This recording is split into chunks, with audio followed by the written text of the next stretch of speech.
Hello everyone, my name is Wazir Hussain and it is April 21st today.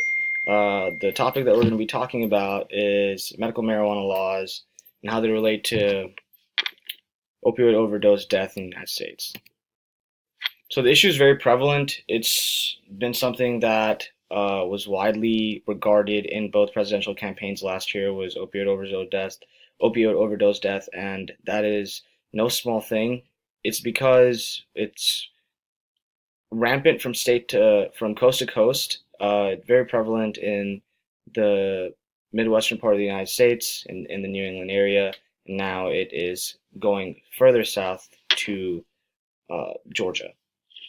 Uh, so basically, it's should we write opioid prescriptions for people that have chronic issues like chronic and acute pain for non-cancer related pain issues, which is the reason why most people get prescription painkillers in the first place. So, medical marijuana laws have been widely accepted by scholars in the medical field to reduce opioid scripts and overdose. That just pretty much makes sense on its own. If you write less prescriptions for opioids, less people are going to be using them, less people are thus going to be dependent on them, and they will not feel any sort of withdrawal symptoms. I think marijuana has the lowest withdrawal symptoms, like physical withdrawal symptoms, among all different drugs. There are three states that adopted it before 1999: California, Oregon, and Washington. And there were 10 states that did it after that, such as Alaska, Colorado, Hawaii, Maine, Michigan, Montana, Nevada, New Mexico, Rhode Island, and Vermont. And up until 2014, we've had 23 states that have adopted medical marijuana laws.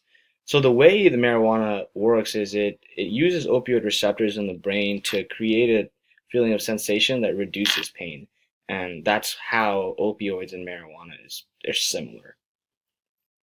The study tested for opioid overdose mortality rate, asked the question of whether medical marijuana laws actually help reduce opioid overdose death, looked into different factors that can be taken into account when looking at states that have medical marijuana laws and states that don't have medical marijuana laws, and it took into states' programs, their costs, and several other factors when conducting the study. So the first part of the study excluded intentional suicide overdose deaths. The second part of the study included heroin overdose deaths. The third part of the study did a time-sensitive to study how medical marijuana laws affected different states throughout the last 15 years. And then the fourth factor that was included was it looked at trends in seeing what happened before medical marijuana laws were implemented, like 2 years before that, and how they changed after. There is little evidence to show that anything before 2 years really had any kind of effect on this correlation.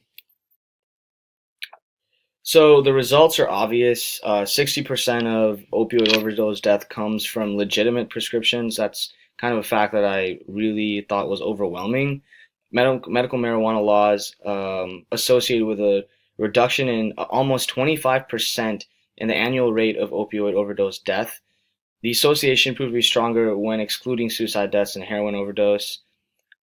Years prior to implementation, no correlation was found. Medical marijuana laws increased the rate of marijuana use among adults, and all results were based on 95% confidence interval.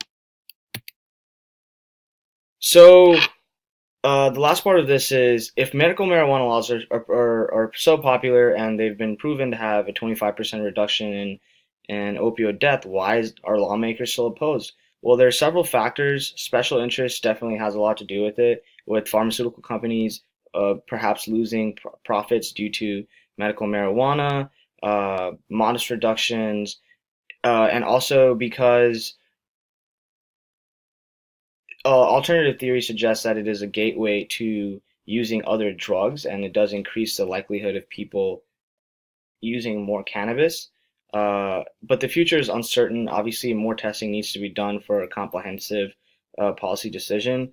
But so far, what the evidence is suggesting is that medical marijuana laws do, in fact, reduce opioid overdose deaths in the United States. Thank you for your time, and I hope you have a great day.